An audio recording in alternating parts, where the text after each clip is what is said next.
just voicemail from room 428. A terrifying true story from the United States.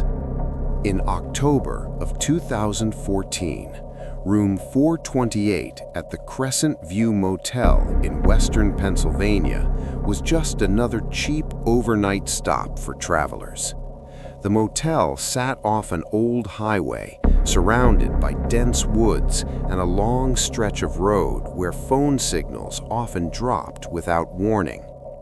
Truck drivers stayed there, couples passing through stayed there, and on the night of October 17th, a 26-year-old woman named Lauren Mitchell checked in alone. Lauren was not running from anything. She wasn't hiding.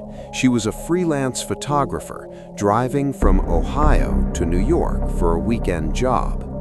Her last text message to her sister was casual and unremarkable. "Stopping for the night. Place looks sketchy, but I'm exhausted. Call you in the morning." She never did. What happened in room 428 is still officially unsolved, but one piece of evidence, a 43-second voicemail, has become one of the most disturbing recordings ever reviewed by Pennsylvania State Police. And once you hear it, you understand why some investigators refuse to listen to it a second time. Lauren checked in at 9:11 p.m. The front desk clerk, a middle-aged man named Harold Evans, later told police that Lauren seemed calm, polite, and tired. She asked only one strange question. "Do the rooms lock automatically?" Harold said yes. Each door had an electronic lock that engaged when closed. Lauren nodded, thanked him, and took the keycard. Security cameras showed her walking toward the back stairwell with a small suitcase and a camera bag. That was the last time she was seen alive. At 9:43 p.m., Lauren uploaded a photo to Instagram. It showed the motel parking lot at night, grainy, badly lit, with trees looming just beyond the lights. The caption read, "Middle of nowhere vibes." At 10:02 p.m., Lauren called her sister, Emily. The call rang once, then went to voicemail. At 10:03 p.m., Lauren left a voicemail. That voicemail would later be labeled Evidence Item A17. But before we get to that, you need to understand what police found inside the room. The next morning, when Lauren failed to check out, housekeeping went to room 428. The door was closed. The "Do Not Disturb" sign hung crookedly from the handle. Inside, the room looked untouched. The bed was neatly made. Her suitcase stood upright, unopened. Her camera bag rested on the desk. Her shoes were lined up by the wall. There were no signs of a struggle. But there was one thing that made the housekeeper immediately step back into the hallway and scream for help. The bathroom mirror had writing on it. Written with what appeared to be a fingertip through steam or condensation were 4 words. "He is still here." Police arrived within minutes. They sealed the room and began a full investigation. There were no fingerprints besides Lauren's and the motel staff's. No forced entry, no blood, no hair, no DNA from an unknown individual. And yet Lauren was gone. Her phone was found on the nightstand, plugged into the charger. It was unlocked. That's when police discovered the voicemail. The voicemail begins quietly. For the first 5 seconds, there is only the sound of breathing. Fast, shallow breathing, as if the phone is pressed against someone's chest. Then Lauren speaks. Her voice is low, controlled, too controlled. "Hey, Em, it's me. I don't want to freak you out, but something's wrong." There is a pause. In the background, you can hear a faint humming sound. Investigators later determined it was not the air conditioner. I keep hearing someone walking outside my door. I check the peephole. No one's there. Another pause. Her breathing gets faster. I thought it was the guy next door, but there is no guy next door. The clerk said the rooms on either side are empty. At this point in the voicemail, Lauren stops speaking. For nearly 8 seconds, there is silence. Then, very faintly, you hear a sound that still chills experts to this day. A second breath. It does not belong to Lauren. It is slower, deeper, and it is close, far too close. Lauren whispers, "I locked the door. I swear I did." Then something happens that no one can fully explain. A voice speaks. It is not distorted. It is not loud. It is calm, and it sounds exactly like Lauren. "Lauren," the voice says softly, "why are you whispering?" Lauren gasps. You can hear her cover the phone microphone as she stifles a scream. "That's not me," she whispers. "That's not my voice." The voice speaks again, closer now. "You forgot to hang up." The voicemail ends abruptly. Police confirmed the electronic lock on room 428 had not been forced. There was no evidence it had ever been opened after closing. According to the system logs, the door remained locked from the moment Lauren entered the room until police unlocked it the next morning, which raised a question no one wanted to ask out loud. If no one entered the room, who was speaking to her? The investigation quickly drew national attention. The FBI was consulted. Audio engineers analyzed the voicemail frame by frame. They found no signs of editing, no overlays, no digital manipulation. The second voice had the same vocal frequency range as Lauren's, with subtle differences. The cadence was off. The timing between breaths was unnatural. One expert described it as a perfect imitation performed by something that doesn't fully understand how humans speak. Then came the motel's history. Crescent View had been built in 1972. Over the years, several deaths had occurred on the property, mostly overdoses, a suicide, and one unexplained case from 1989. A man named Thomas Riker had stayed in room 428 for 3 nights. On the 4th day, housekeeping found the room empty. His belongings were neatly arranged. His car was still in the parking lot. Riker was never found. At the time, the case was written off as a voluntary disappearance, until now. During a second sweep of room 428, investigators discovered something they had missed before. Behind the bathroom mirror was a narrow maintenance panel. It led into a thin crawl space beneath the walls, barely wide enough for a person to fit. Inside, they found scratch marks, not old ones, fresh ones. But there was no sign that anyone could have exited the space.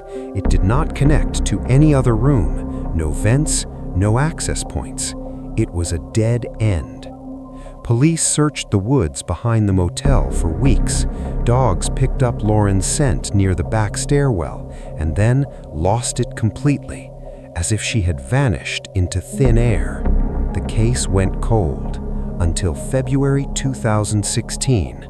A college student staying at the Crescent View Motel called 911 at 2:14 a.m. He was in room 427, right next to Lauren's room. Dispatch recorded the call. The student was hysterical. "There's someone in my room," he said. "I can hear him breathing, but I can't see him." Police arrived in under 6 minutes. They found the student alone, shaking, sitting on the bed. Nothing else. But when officers reviewed the body cam footage later, something made their blood run cold. At one point, as the officer steps into the bathroom, the mirror fogs slightly, despite no steam, no running water, and for less than a second, 4 words appear: "I am still here." The The motel shut down permanently 3 months later. Room 428 was sealed, but the voicemail still exists. And according to one audio technician who reviewed it years later, there is something most people miss. At the very end of the recording, after Lauren stops speaking, there is a sound so faint it requires headphones to hear. A woman's voice, not Lauren's, crying and whispering just one sentence. Please don't let it learn your voice too. Story number 2. The House That Answered Back. In 2009, the small town of Oak Ridge, Tennessee was known for exactly 2 things: its quiet neighborhoods and its long history tied to classified government projects. People there were used to secrets, but nothing prepared them for what happened inside a modest, pale blue house on Willow Creek Road. The house looked ordinary: 1 floor, white porch railing, an old oak tree in the yard. Families had lived there for decades. Children grew up there. People moved in, people moved out. Until Daniel and Rebecca Hargrove bought it in March of that year. They were newly married. Daniel was a civil engineer. Rebecca worked nights as a nurse. They wanted a quiet place, away from the city, somewhere affordable.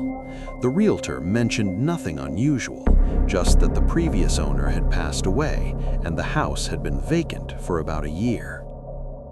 The first 2 weeks were perfect. No noises, no strange smells, no cold spots. Nothing you'd expect from a haunted house story. The first sign that something was wrong came from a smoke detector. At exactly 2:17 a.m. every night, the smoke detector in the hallway chirped once. Not the low battery beep, just a single sharp chirp. Daniel replaced the batteries, then the detector itself, then all 3 detectors in the house. The chirp continued, always at 2:17 a.m. Rebecca started noticing something else. When she came home from night shifts around 4 a.m., the house felt awake, not occupied, awake, as if something inside had been listening and was now aware she'd returned. One morning, as she set her keys down, she said aloud, half joking, "Okay, I'm home." From somewhere inside the house, a sound came back, a soft, hollow knock. Once. She froze. Daniel laughed it off later. Old houses make noise, pipes shift, wood expands, but the knocks didn't stop. Sometimes when Rebecca spoke loud, the house would respond, not with words, with sounds. If she asked, "Did you hear that?" there would be a single creak from the ceiling. If she said, "Stop it," the hallway door would slowly swing shut. They told no one, until the night the house answered with her voice. It happened on June 12th. Daniel was asleep. Rebecca was in the kitchen, scrolling through her phone. She sighed and muttered to herself, "I'm so tired." From the living room, clear as day, came her voice. "I know." Rebecca dropped her phone. She stood there, heart pounding, staring into the dark living room. "Daniel?" she called. Before Daniel could answer from the bedroom, her voice replied again, perfectly matching her tone, her pitch, her cadence. "He's asleep." That was the first night they left the house and stayed at a motel. The next day, Daniel installed security cameras inside and outside the house, motion sensors, audio recording. He wanted proof, something logical. They got it. On June 14th at 2:16 a.m., the hallway camera activated. The footage showed nothing at first. Then the smoke detector chirped, and 1 second later, every door in the house moved. Not slammed, Not forced, they tilted inward just slightly, as if reacting to pressure changes, except there was no airflow. Then the audio picked something up. Footsteps. Heavy, deliberate footsteps. But the camera showed empty hallways. Rebecca reviewed the footage frame by frame. At 2:17:42 a.m., the living room camera captured something that caused the police later to classify the file as disturbing but inconclusive. The shadow on the wall did not match any object. It stood upright and it moved against the direction of the light. Daniel finally contacted the local police department. Officers came, inspected the house, found nothing unusual. No squatters, no carbon monoxide leaks, no structural issues.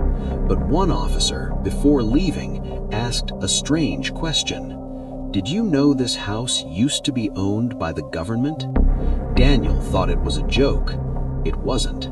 Records showed that from 1961 to 1968, the house was leased by a federal agency under a shell company. Its purpose was listed as residential observation. Observation of what was never stated. Digging deeper, Daniel uncovered an old missing persons case tied to the address. In 1967, a woman named Margaret Elson lived there with her 2 children. One night, neighbors reported hearing screaming, followed by silence. Police found the children asleep in their beds. Margaret was gone. No signs of forced entry, no blood, no struggle. Her case was never solved. Rebecca began experiencing something worse than noises. The house started anticipating her thoughts. She would think about turning on a light, and it would flicker.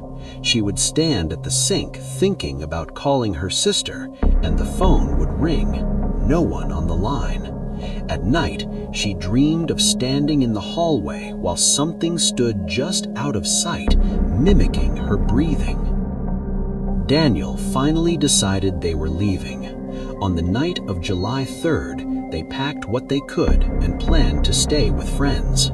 As Daniel loaded the car, Rebecca went back inside to grab her bag. That's when the house locked her in. Every door slammed shut at once. The cameras captured it. Rebecca screamed for Daniel, but her voice echoed, then overlapped with another voice. Her voice, saying the same words a half-second later. Daniel broke the front door open with a tire iron. He found Rebecca on the kitchen floor, shaking uncontrollably. On the wall above her, written in deep scratches, were words neither of them had ever said out loud. "You taught it how to talk." They moved out that night and never returned. But the story doesn't end there. In 2014, a paranormal research group gained permission to investigate the abandoned house. They brought professional audio equipment, thermal cameras, and environmental sensors. At 2:17 a.m., every device activated at once. One researcher asked, "Is anyone here with us?"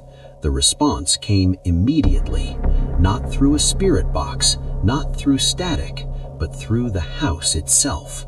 A voice echoed from every room at once, calm, neutral, almost curious. "We are." When asked what it wanted, the voice replied, "To listen, to learn, to stay." The investigation ended early. Today, the house still stands. No one lives there. No one will buy it. Locals say if you walk past late at night and speak aloud, the house will sometimes respond. Not with words at first, just a knock. Once. Waiting for you to say more. Story 3. The People Who Came Back Wrong. In the winter of 1983, the town of Red Valley, Colorado barely appeared on maps. Fewer than 900 people lived there, surrounded by mountains, forests, and miles of land that felt untouched by time. It was the kind of place where everyone noticed if a porch light stayed on too long. So when 6 people disappeared in one night, the town knew immediately that something was deeply wrong. They vanished on January 14th. No warning, no storm, no accident. They simply walked out of their homes and never came back. At least, that's what everyone believed. The missing were ordinary people, a married couple in their 50s, a high school senior, a single father, a retired school teacher. No connection between them except one detail that would later change everything. They all lived within 3 miles of the same stretch of forest. Search parties combed the area for weeks. Snow made tracking nearly impossible, but dogs picked up something strange. The scent trails didn't lead away. They led into the woods and then stopped abruptly, as if each person had simply ceased to exist. The sheriff at the time, Alan Crowley, officially declared the cases cold by early March. Then, on April 2nd, the first one came back. Her name was Linda Moreno, the retired school teacher.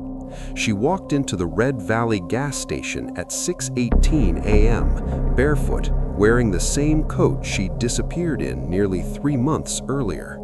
She looked fine, thin, pale, but uninjured.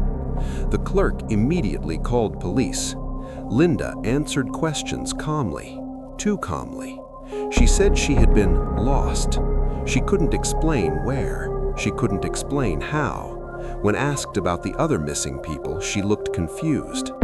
"I don't remember anyone else," she said. But something about her behavior unsettled everyone who spoke to her. She didn't blink often. She didn't fidget. And when she was left alone in a room, she stood perfectly still. Linda was taken to a hospital in Denver for evaluation. Doctors found no signs of trauma, dehydration, or hypothermia, conditions that should have killed her in the Colorado wilderness during winter. Her blood work, however, showed abnormalities. Her oxygen saturation levels were wrong, too stable, unnaturally consistent. 2 days later, Linda disappeared again. Security footage showed her standing up from her hospital bed at 3:12 a.m., turning toward the hallway and walking directly into the wall. Not through a door, into the wall. The footage cut to static. Then others began to return. Over the next 6 weeks, 4 more of the missing came back.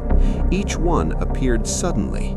Each one looked physically intact, and each one behaved in ways that made people deeply uncomfortable. They didn't recognize close family members immediately. They repeated phrases. They stood in doorways for long periods, as if waiting for permission to enter. And every single one of them refused to sleep in the dark. One man, Ethan Brooks, the single father, was heard whispering to himself at night, "It watches better when the lights are off." The FBI became involved by May. What they discovered forced the case into classified status. Interviews revealed a shared memory, one the returnees initially resisted talking about. A place beneath the forest. Not a cave, not a bunker. A space that felt too large to exist underground. They described smooth walls that reflected sound strangely, no visible light source, and a presence they never fully saw but always felt. The presence did not speak, it listened. The returnees said they were not taken by force, they were called. Each one reported hearing a familiar voice from the forest, a loved one, a neighbor, a child asking for help. When they followed the voice, the forest changed. Trees grew too close together. Sounds vanished. Time made no sense. Down there, the presence studied them. Their speech, their posture, their emotions. One returnee said, "It didn't want our bodies, it wanted our patterns." The 6th missing person, the high school senior named Jacob Reed, never returned, but something else did. On June 19th, hikers found clothing near the edge of the forest. Jacob's clothes, neatly folded. Beside them was a recording device, a small handheld tape recorder. It still worked. The tape began with Jacob laughing nervously. "This is stupid. I just heard my mom's voice. She's not even out here." Then his breathing changed. Minutes passed with no sound. Then Jacob spoke again, only it wasn't his voice anymore. It was wrong. Too even, too flat.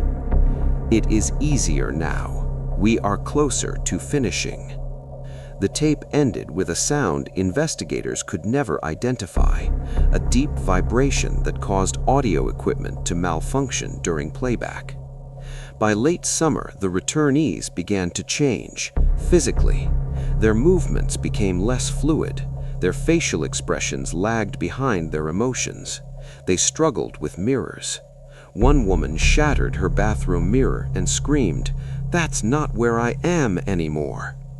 On September 3rd, without warning, all 5 returnees walked into the forest together. They did not speak. They did not respond. Search teams followed them only part of the way, until radios failed and compasses spun uselessly. None of them were seen again. The case was sealed. Red Valley was quietly evacuated over the next decade. Homes were bought out, roads closed. The forest was restricted under federal land protection. Officially, nothing unusual exists there. Unofficially, federal documents released years later include a chilling line. Imitation phase unsuccessful. Subjects deteriorated after prolonged exposure. Today, locals say the forest still calls out. Not loudly, just enough for you to hear your own name. And if you ever answer, if you ever follow that voice, you may come back, but not as the person who left.